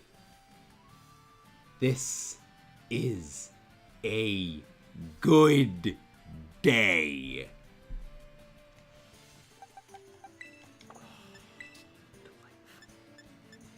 Delightful. My second shiny today. Found this precious treasure. A red Gyarados. Earlier today. While I was fighting my Charizard. I thought my luck was going to be dead for today. No! You know, they do have a similar color scheme. They have similar color scheme, I just noticed. You know, red, white belly. Very similar. Very similar. There was much delight that was had today. There was much. Not really, Jared. We still need to get 2 more shiny FUECOCO, so don't worry, I'm not gonna release it. I'm not gonna release it. See, that's why I saved immediately after getting the shiny FUECOCO. Specifically because you sent me that video of Brandon releasing his shiny Sprigatito. And I didn't want that to happen. But a Masuda hunt that is sub-half odds. Sub-half odds. Let's go, people. Okay, nice, Taylor. Again, guys, don't forget to share this out to everyone if you like and subscribe for more. Where does Banana do this? I would say it is, like, solidly 5th favorite so far. Was like, when you're punching up against Unova, Alola. I'd say, I think it might actually be my 3rd favorite. Like, yeah, like, no, I like this more than Sinnoh, I like this more than Hoenn, I like it more than Johto, I like it more than Kanto, I like everything more than Kalos. I love Unova, like, Unova's amazing. But Unova is number 1 for me. This one actually might rival Unova. Granted, I like Alola for very personal reasons. Least favorite region, Kalos. Least favorite is Kalos by a mile. Nothing gets close to my disdain of Kalos. Granted, Kalos has, like, fundamental issues that, like, were needing to be addressed that they just never actually did anything about. Like, the Kalos has, like, very fundamentals. I mean, I wouldn't say, like, easy. The thing is, it actually isn't the easiest. The easiest game is actually Kanto. We had an entire series dedicated to that. There's no way it's going to be a Kalos DLC, Alex. Like, there is no way that there is going to be a DLC is going to be Kalos. Yeah, but the thing you gotta remember is at least the Elite Four in Kalos had decent moves. You go back to Gen 1, you have the Badge boosts that are boosting your stats by 12.5%, and all their moves are absolute shit. So even like Alpha, we did an entire analysis series on this. I encourage you to check it out. You will enjoy the difficulty analysis. Can one of my mods please go grab the difficulty analysis series playlist? Like, just drop that here in the chat. Oh, like Johto region, just felt that. Well, the thing is, Taylor, you're 100% right on that. That was the entire point of Johto. The reason why there's so many Pokemon that got evolutions in Johto, that were, like, so many Kanto Pokemon got pre-evolutions in Johto, is, I believe it is, like, either the entirety or almost all of Johto's Pokemon were scrapped designs from Gen 1. You know, it was deliberately made as a continuation of Kanto.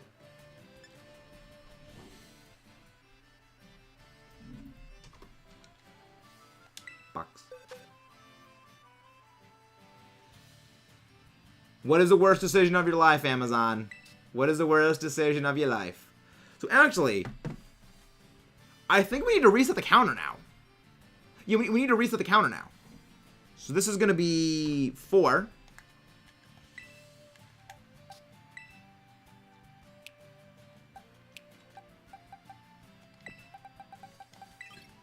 I'm going to change the title of this over to We Got Our First. We got our first. There we go. So the major underwhelming is because there's changes to the Kanto. Things didn't make the original generation. Oh, yeah. Yeah, Gen 1 is not great. Gen 1 is not great. But yeah, we got our first frickin' shiny FUECOCO.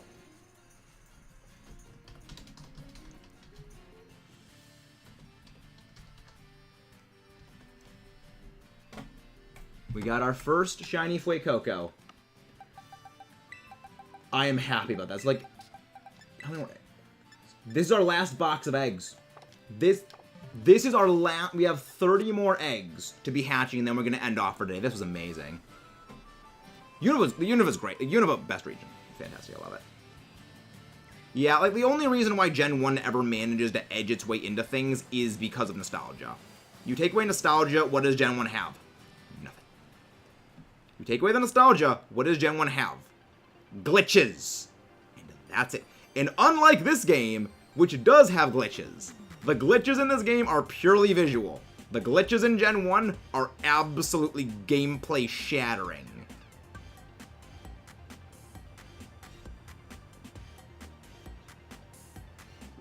Like, this was the most succinct explanation I had someone say for, like, Gen 1 is, the glitches in Gen 1 are so pervasive, you cannot battle without the gameplay being dominated by glitches. It is inherently impossible to separate glitches from Gen 1's gameplay. And I think that is a big problem. But just make extension of the Generation 1 to region, it's made it underwhelming. I know, yeah, like, you gotta remember back when they released Gen 2, it was a sequel to Gen 1. Like, it made sense when they did that. Like, it made sense in the context. Hello there, Trevor Kitchen, how are you doing? Again, guys, don't forget to leave a like and subscribe if you haven't done so already. We already got one. Was the Battle Frontier? Yeah, the Battle Frontier was in original games. You can't battle without glitches? It sounds like Melee. Ha! Fun. I mean, the thing is, there was a reason they took out the Battle Frontier in Oras. It's because no one ever did anything in the Battle Frontier outside the Battle Tower, let's be real. Like, most people don't care about the Battle Frontier. Like, that is the hard, cruel truth, is like, most people don't really care about the Battle Frontier. They only cared about the Battle Tower, because it's important to remember, one of the battle facilities in Ruby and Sapphire, you literally could do nothing other than put the Game Boy in front of you and watch the battles auto-battle. You literally could not control your Pokemon in one of the Battle Frontiers. Yes, it was literally the game auto battles. And that was one of the battle facilities. And it just, there are so many battle facilities that had so many just bizarre and janky and weird rules that most people really just don't enjoy. That they just didn't include it in, because, like, why go through the process of programming and making each and every single one of these areas when no one is going to do anything with them? This Pokemon game was Oras, got for Christmas, like a game with cousins. I'm buying a daily game with no console. I mean, the Battle Frontier is interesting, but you fight one battle facility, you fight them all. They're very, very, very, very similar. You know, it's. I mean, again, even when you can't control the game, like I would say if all the battle facilities were like to the caliber of what like the pyramid, well, like the battle pyramid was amazing. That like if the facilities were like to that level, I would say like yeah, then bring them back, because those were awesome. I don't know where I would be if I never got into a Pokemon game from my parents. Pokemon game. Yeah, like, it's one of those little things, like, yeah, like, the first time we ever saw, like, a great example of this, actually, is the first time I ever found Godzilla. I only ever, like, Godzilla is, I'll be honest, like, probably the most important part of me as a person. And I only found Godzilla because I was watching an episode of the Pokemon anime. It went to a commercial, and, you know, impatient me was, like, just flicking through the channels, and as it just so happens, Sci-Fi was one channel above Cartoon Network.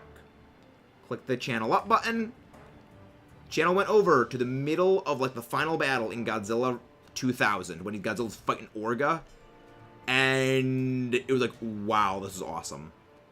And from that day on, that was when, like, yeah, I became a Godzilla fan. Like, that has, like, shaped a lot of me going forward.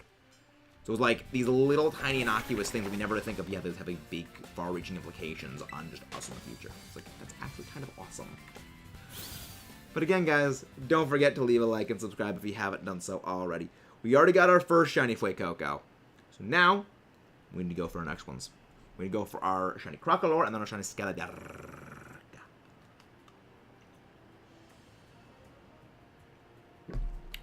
I actually probably should grab the Skeledirge PNG. I mean, Crocodile.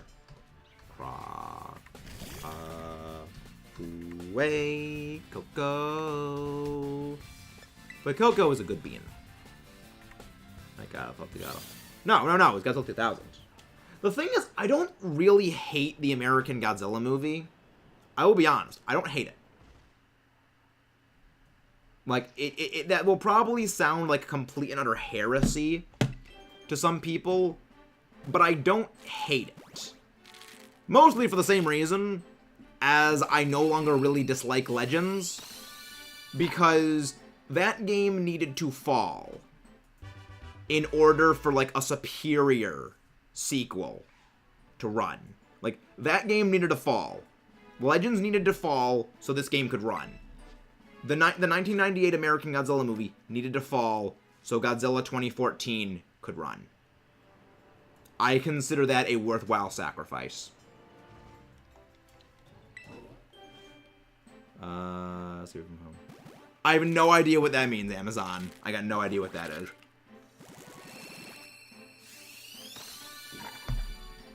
Yeah, I mean, like, you can see how much of, like, Legends was just to tech demo this game.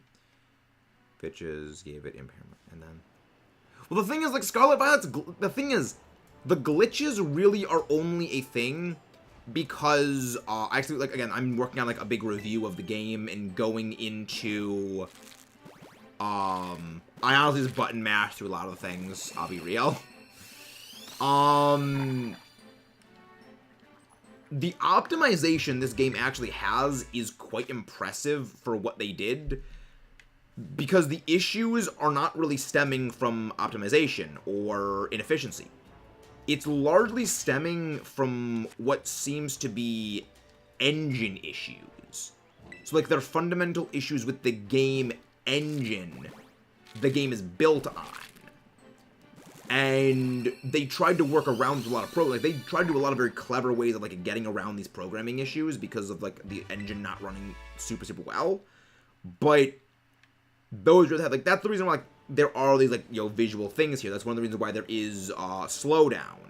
Is the engine the game is running on is what is having problems, not the game. Like, I mean, yes, the game has problems in the sense of, yes, it is the engine of the game that is having problems, but those are limitations that are caused by the engine itself. And I mean, for a game like this, they really probably didn't have that many options. So there's that. Oh, interesting. Apparently Cinderace. No, do not believe egg hatches can have marks. The egg hatches, to my knowledge, are incapable of getting marks. But interesting, apparently Cinderace is getting fighting-type Terra Raids. So, people who hacked in Cinderace and the Scorpion family, uh-oh. I will look forward to beating down Cinderace with Azumarill once again. Azumarill, the hero we always needed you to be. You're gonna be back, ready to rock, wreck, and roll, as always. Yep, apparently Cinderace is getting Terra Raids. Let's get the Azumarill ready again. It's time for the Egg of Doom. I do love the Egg of Doom.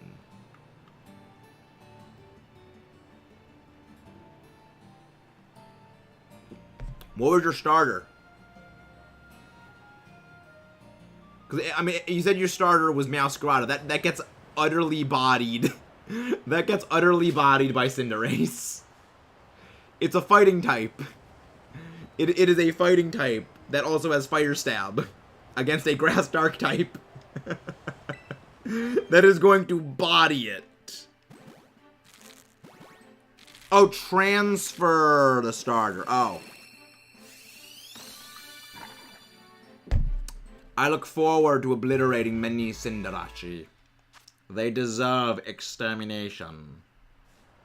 There is only one damage dealer bunny allowed in this game, and that is Azumarill. Only Azumarill is allowed. It's everyone else's here's what favorites from you. I mean, the issue is you fundamentally can't really do the difficulty analysis for a lot of the other games. Like, Coliseum and XD. I could hypothetically do one for Coliseum, but like with XD, the main issue with XD is literally the AI freaking cheats. The AI has teams of Shadow Pokemon, which default deal super effective damage to everything that is not Shadow Pokemon. The Cinderace will likely have Libero. The thing is, Terra-type overrides Protean and overrides Libero. So it will not change its typing, because Terra-type overrides everything. So its typing will not change. 30th to the first, and then the 11th. Yeah, like, Libero gets overridden by Terra-typings. Terra-type changes override everything.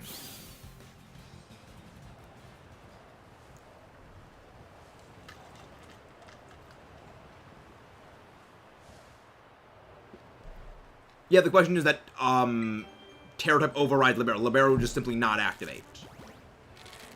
Yeah, Libero would just simply not activate if it's terastallized. Wait. He's so happy. But yeah, it just simply will not activate. Yeah, Libero was also super nerfed. Deservingly so. Deservingly so, that the ability was nerfed.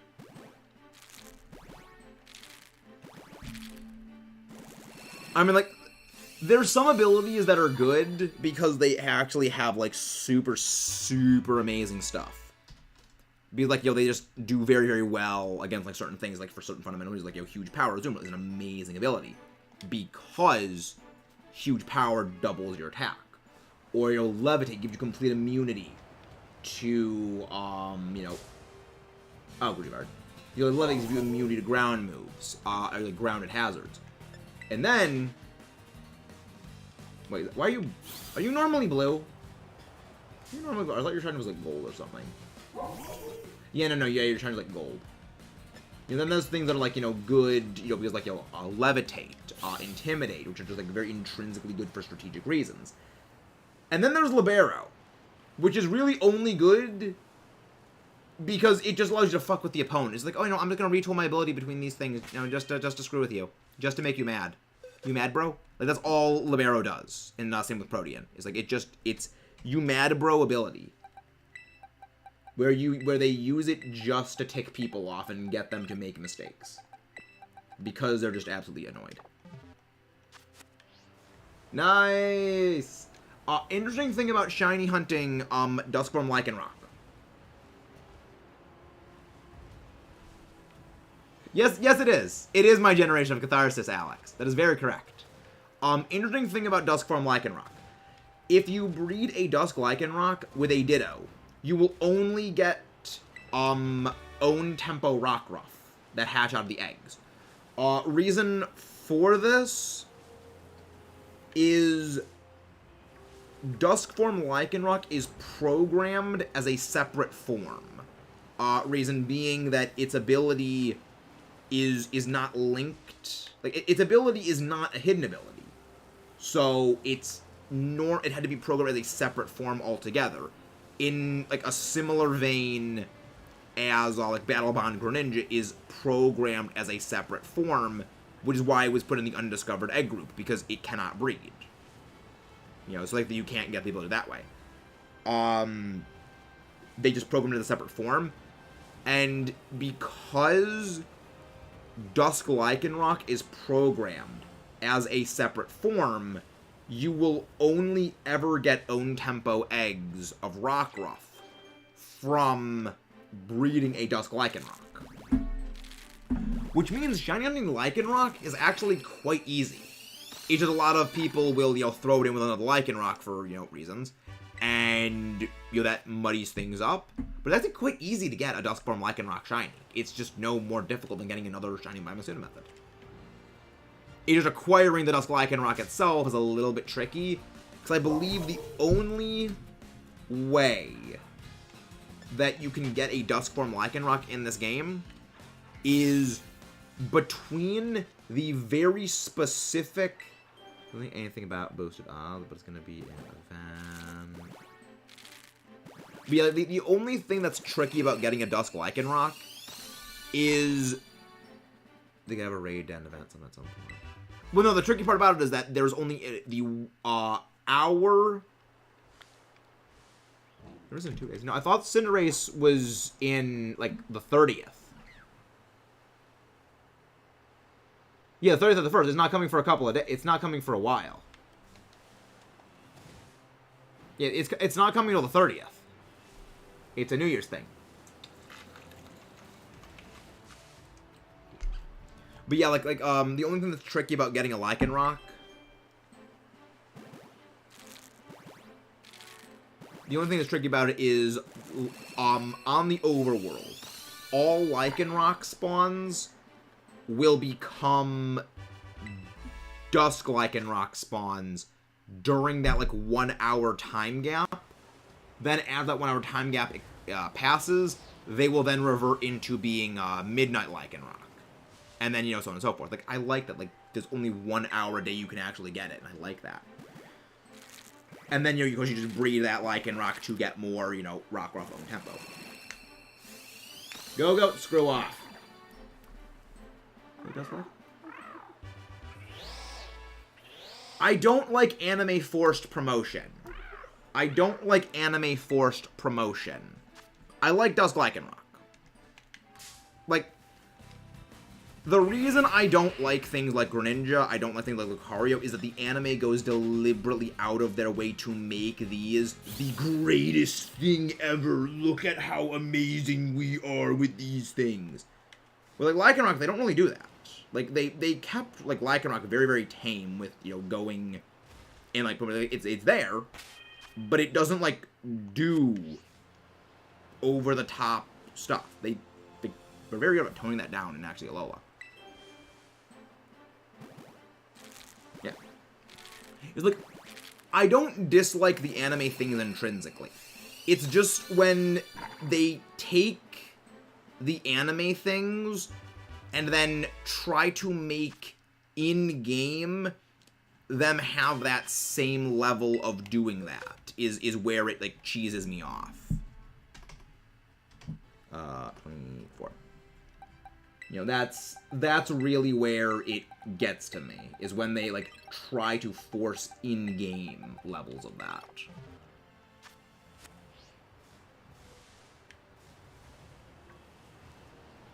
I mean, it really isn't that much different than midday form. Like, it's only, like, a few stat points are different, though.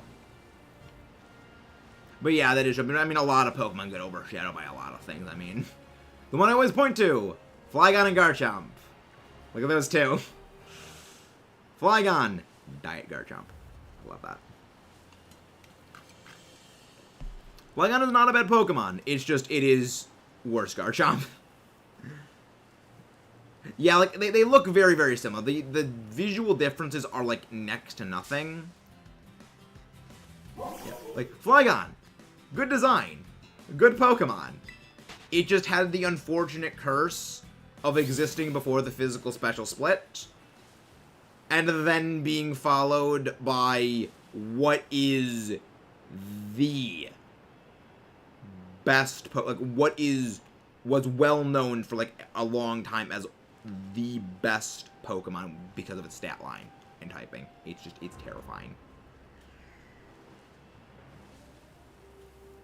The funny thing is, Alpha, is back in Sword and Shield, back in Sword and Shield, before Garchomp came back in the DLC, Flygon was, like, one of the best Pokemon to use competitively. For all of the reasons that Garchomp is so good, Flygon did the same things. Like, how good Flygon could have been in RSE had the physical special split existed cannot be overstated.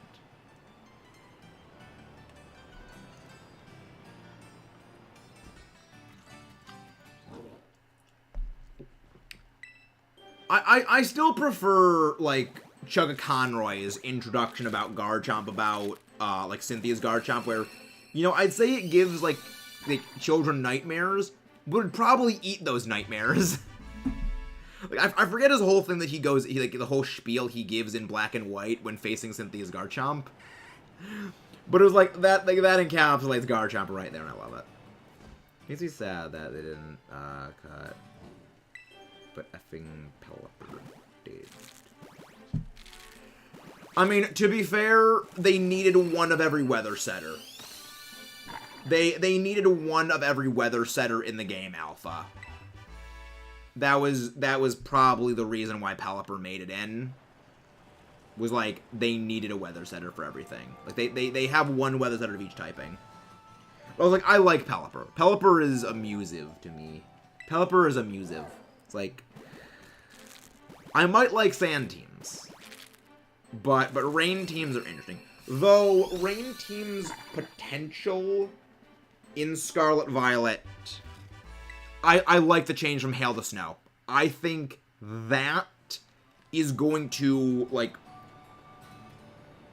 magnify the viability of snow teams tenfold. Because the issue that a lot of, like, I mean, the other thing that's going to magnify the viability of snow teams is a viable Slush Rusher exists. Because, like, the main issues that hail teams always had was they damage non-ice type, non-hail ability Pokemon, and there is no Slush Rush user that has a base speed of 70 or higher. Like, 70 or higher is pretty much the baseline of what a weather sweeper needs to be.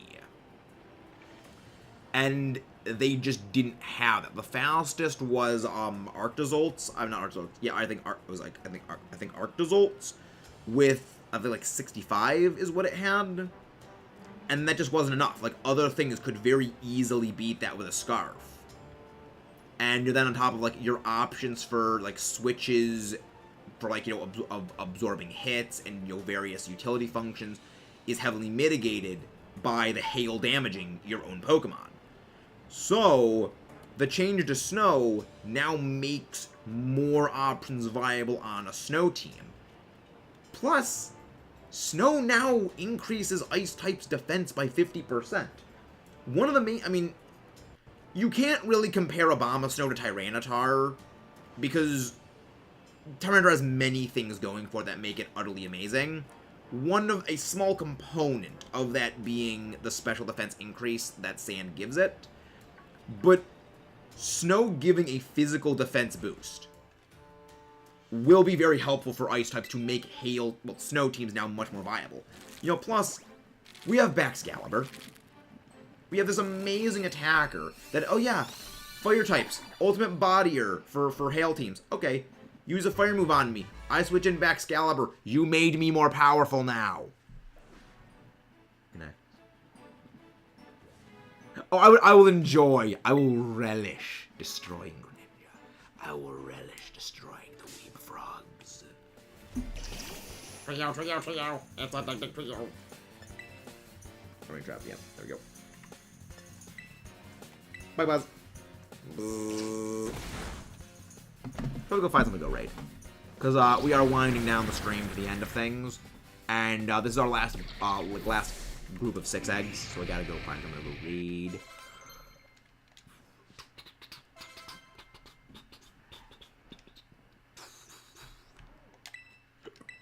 No. Who are we gonna raid? Who are we gonna raid?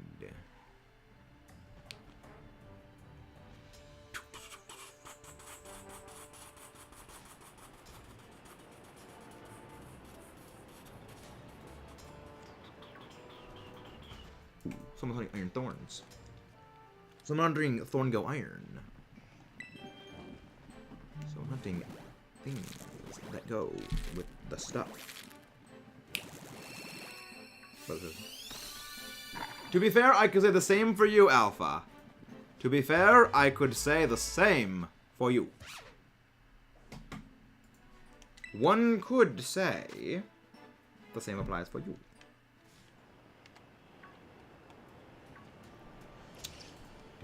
Who we gonna raid? Who we gonna raid? Ooh, okay. I think I know who we're gonna go raid. This is gonna show some of our laps. Yeah, they're presently hunting another starter, so yeah, I think we can go raid them. Way.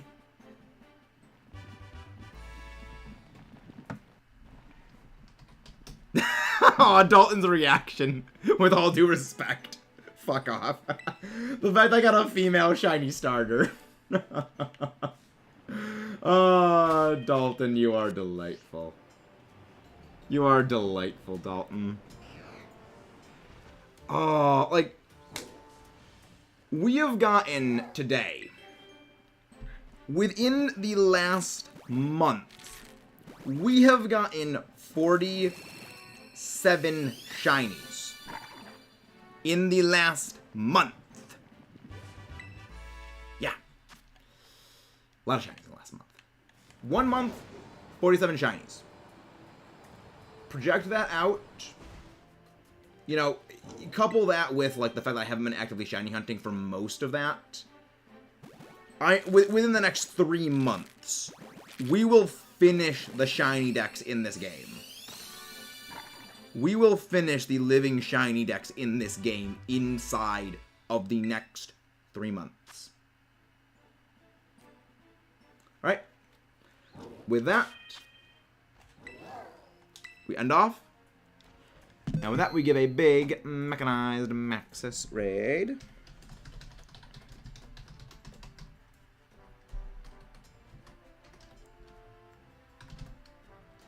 Oh, that's in caps lock. That. There we go. Don't forget the fact that you got something that's 5 times rarer than Ho-Oh. Yeah, I know! But that's something that still pisses me off. Is like, yeah, I can hunt Ho-Oh for freaking all of time, and I will never find that freaking thing. That stupid bird pisses me off. See you guys next time. Let's go.